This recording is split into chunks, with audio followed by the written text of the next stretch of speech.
Bamar en live de Los Angeles avec une énorme exclue puisque voici le premier test de la nouvelle console de Nintendo, la Wii U, qui a été révélée dans une conférence de presse assez étrange puisqu'en fait on n'a pas vu la console, on a vu que cette manette et on se demandait s'il s'agissait vraiment d'une nouvelle console ou simplement d'un nouveau contrôleur pour la Wii. Certains se le demandaient en tout cas, tout simplement parce que le design de la console qui existe bien et qui est un petit peu plus ronde que la Wii, c'est pas vraiment l'intérêt de cette Wii U. L'intérêt, c'est précisément cette manette, ce nouveau contrôleur qui va réellement apporter de nouvelles innovations aux jeux vidéo, de nouvelles idées. C'est pour moi plus une révolution que ne l'était la Wii avec sa Wiimote, que j'ai toujours considéré un petit peu comme une GameCube avec une nouvelle manette. Alors certes, la Wii a cartonné, a permis de faire venir aux jeux vidéo et à Nintendo de nouveaux publics, les femmes, les seniors, mais personnellement, moi je suis totalement passé à côté de cette console, alors que j'étais un fan des anciennes consoles de Nintendo, comme la GameCube ou encore plus la Nintendo 64. Et ben là, je peux vous dire que ça y est, je suis à nouveau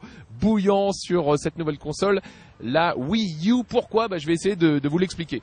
Déjà, c'est un nouvel écran qui va permettre de nouvelles actions avec la télé, puisque j'ai pu l'essayer. Alors la première action à laquelle on peut penser, c'est tout simplement de voir des menus sur l'écran ou alors de dessiner des objets qu'on va aller voir dans des jeux. Ça, je dirais que c'est la base, mais c'est pas là l'essentiel. L'autre possibilité, c'est de jouer à un même jeu, mais avec un autre point de vue que les deux autres joueurs.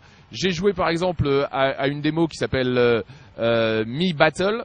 Et là, on a deux joueurs qui ont chacun une Wiimote, qui jouent en coop, en équipe, et qui vont devoir me retrouver, moi qui ai la manette avec l'écran, le contrôleur de la Wii U, et qui pilote un vaisseau spatial. Alors c'est vraiment agréable de piloter ce vaisseau spatial puisqu'il y a deux sticks et en plus il y a un gyroscope, donc on peut monter, descendre, accélérer, tourner, se baisser, et les autres doivent vous retrouver sur l'écran de la télé pendant que vous ne jouez qu'avec l'écran de la Wii U. Et ça, c'est vraiment une nouvelle expérience et c'est vraiment agréable. Autre possibilité, le fait de diffuser les jeux à distance, de les streamer. C'est-à-dire que vous commencez une partie d'un jeu sur l'écran de la télé, on rentre chez vous, la personne a envie de regarder un programme à la télé, il n'y a pas de souci puisque vous pouvez partir dans le canapé avec l'écran et poursuivre le jeu avec la même qualité graphique. Les graphismes, justement, franchement, ils sont bluffants. La Wii avait des graphismes complètement dépassés dès sa sortie. C'était vraiment les graphismes d'une Nintendo GameCube. Et elle a toujours été en retard graphiquement. Moi, personnellement, j'étais tellement habitué à la HD que je pouvais pas jouer sur la Wii. Je trouvais ça vraiment trop moche. Là, ça y est, le retard est comblé. En tout cas, il semble être comblé. Il s'agit de démos, donc on verra vraiment les jeux. Mais en tout cas, il y avait une démo que j'ai pu essayer qui est basée sur l'univers de Zelda. Et je peux vous dire vraiment que c'était bluffant. C'est-à-dire que sur la télécommande, on pouvait bouger la caméra, changer la lumière. Alors évidemment, c'était une scène un petit peu figée, mais quand même, on voit que la machine est puissante et les graphismes vraiment fins. Bref, voilà à chaud mes premières impressions sur cette nouvelle console de Nintendo.